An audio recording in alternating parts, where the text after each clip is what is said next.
台湾是一个很棒的一个土地，一年四季到头我们都有很棒的笋可以吃。在挑选的时候有没有，比如说像有时候我们挑笋，说我们有这个绿色的笋子，有没有？我们要挑弯一点的啦，还是说这个头的部分要挑这个黄一点啦，不要太绿的，因为太绿表示它进行了光合作用嘛。我先讲夏天的绿竹笋，夏天绿竹笋我们一般挑是挑这种弯曲的，是，然后尽量它的笋青不要太多的笋青，就是不要太绿的。对，因为它已经冒出头了，冒出的有的时候它会变得稍微苦萎一点点哈。那再来就是它必须要有牛角状哈。那但是我们今天挑冬笋，希望说它除了我们以上说的话，它有一个特别就是它的肚子的地方稍微胖一点。好，我们要是挑它胖一点的，肚子胖一点的地方，这才是我们今天要的一个冬笋的一个好的状态。对啊，因为我们要知道说，食材要怎么挑，其实它还是会影响口感。是，对。那我们今天的这一道冬笋呢，我们就一样用我们的上海式的料理的手法来料理它。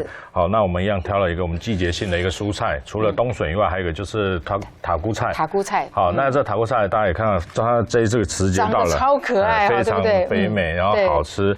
好，那这个也非常是我们今天的要在做料理的非常重要的一个食材。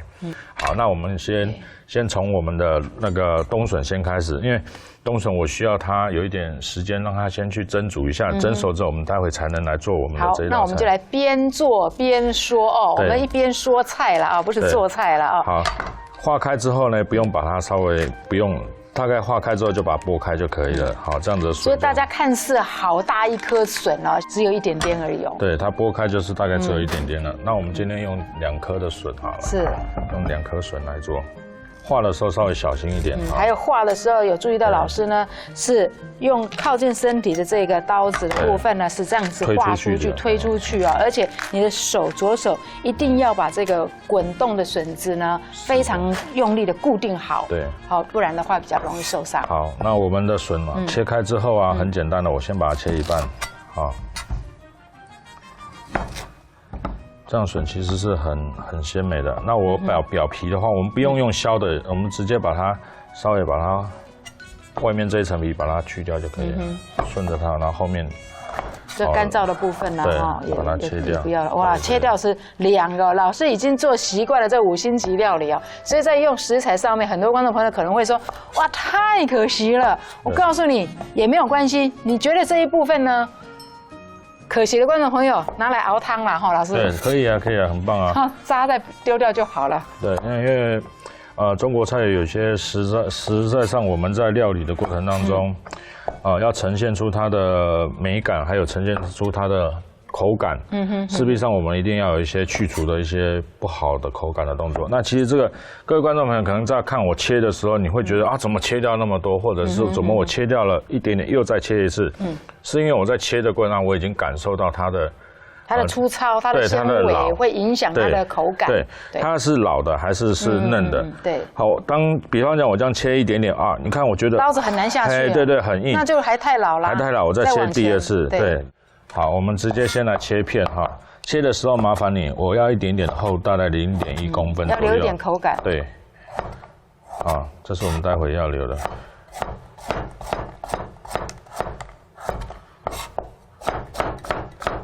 好，那我们把刚切好的笋哈，我们有电锅，我们把它稍微蒸熟一下哈。对。大概10分钟就可以了，因为我们已经切成薄片了。好，是。接下来我们来准备那个要烧的托菇菜的部分。好，一样我们把后面的尾巴这个部分把它切掉。这都已经洗过的了，对，这已经冲过了。好，那一样我们把它挑进来。您要再切一半也可以，不切也可以。好，我们就大概这样子的一个状态。待会我们就直接烧。塔菇菜啊，它不管是我们煮熟了吃啊，或者生的来打这个蔬果汁来喝哦，放一点这个百香果啊、凤梨啊、苹果啊，都非常非常的好喝哦，而且它真的是，哇。对，吃的让人觉得很元气啊。对，好，那接下来因为我烧这个托菇菜哈，我习惯性会放一些姜末，要姜丝姜末都可以，但是我一样哈，我会放一点姜。是各位观众如果想吃蒜也可以，可是我不要它的味道那么的浓郁，所以你就切一点姜末就好了。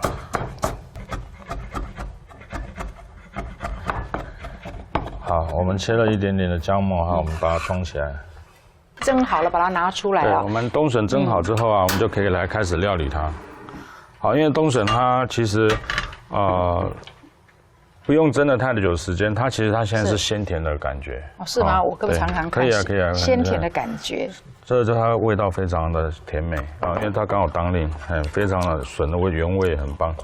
而且好嫩哦，老师就是因为你去掉那一些老的边，对不对？对，然后我们来切一点蒜片哈，来把它做爆香。如果家里要吃素的朋友，也可以不用放蒜哈。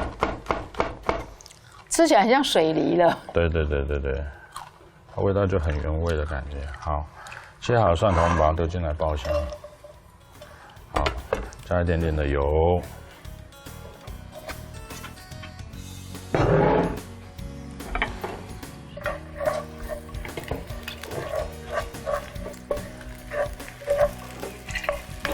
好，来爆香好之后啊，我们先把那个我们洗好的这个头菇菜先丢下来哈。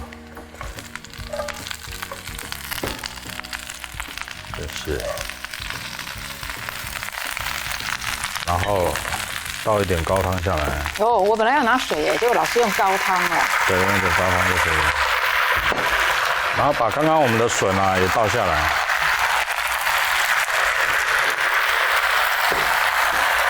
其实呢，老师在倒这个高汤的时候呢，观众朋友，像加一点点盐巴调味。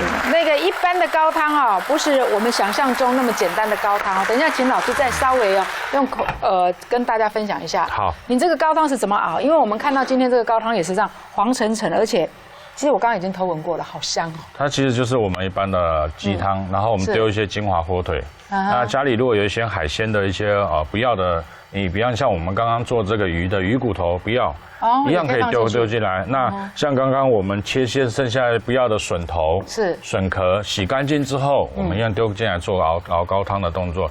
就这碗高汤里面，其实你可以有很多的素材丢进去。那尤其是荤那个鸡或猪跟蔬菜的搭配是最match的，所以一定也要有一点蔬菜在里面。对，那家里是那有红萝卜啦，甚至高丽菜啦，这些都是非常我们来熬汤的最好的一个元素。所以我希望家有观众朋友，如果说你冰箱打开来，其实有些你觉得好像已经快老掉了，2天没有用了，你觉得再放上去也食之无味，弃之可惜。我建议大家把它皮削一削，拿来熬汤，做最后的利用。那熬好的汤头，你拿塑胶袋或拿保鲜盒冰冻起来。我们下次要煮粥，煮面，我们就有天然的高汤可以使用。对，好，我们把锅焖了以后呢，大家可以看我们头菇菜焖好了以后，直接就可以把它做炒的动作哈。所以老师刚刚也只是拿了那个蒜头而已嘛，对，它就很单纯啦。那头菇菜在我们的上海菜料理里面，尤其在上海的时候，我们很多家里的老人家非常喜欢用这个头菇菜来烧菜，甚至来做蔬菜的点缀。因为它的颜色好像就算你炒很久，它还是很绿哦。对，它跟一般的这个蔬菜又不太一样。很多蔬菜你久炒了之后呢，还是感觉呢，它好像很容易就变得褐色哦，让它看起来就没有食欲哦。可是塔菇菜它真的那个叶绿素哦，特别的丰富哦，而且很新鲜，而且口感它也很嫩。对，我就希望说能够这样一根一根的，我们吃起来呈现出来。好，跟一般我们在家里炒的青菜有点不太一样，因为我今天用的冬笋，感觉就比较稍微贵气一点。对，一般来讲，我们都像我在家，如果真的在冬笋的季节的时候呢，我可能就是买一根冬笋，然后切几个薄片，就丢到汤里面去，增加它的这个甜度哦。还不敢像老师这样哦，那。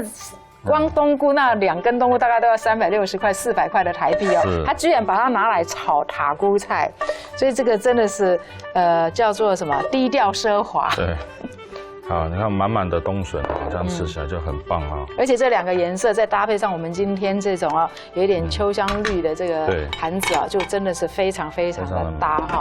好。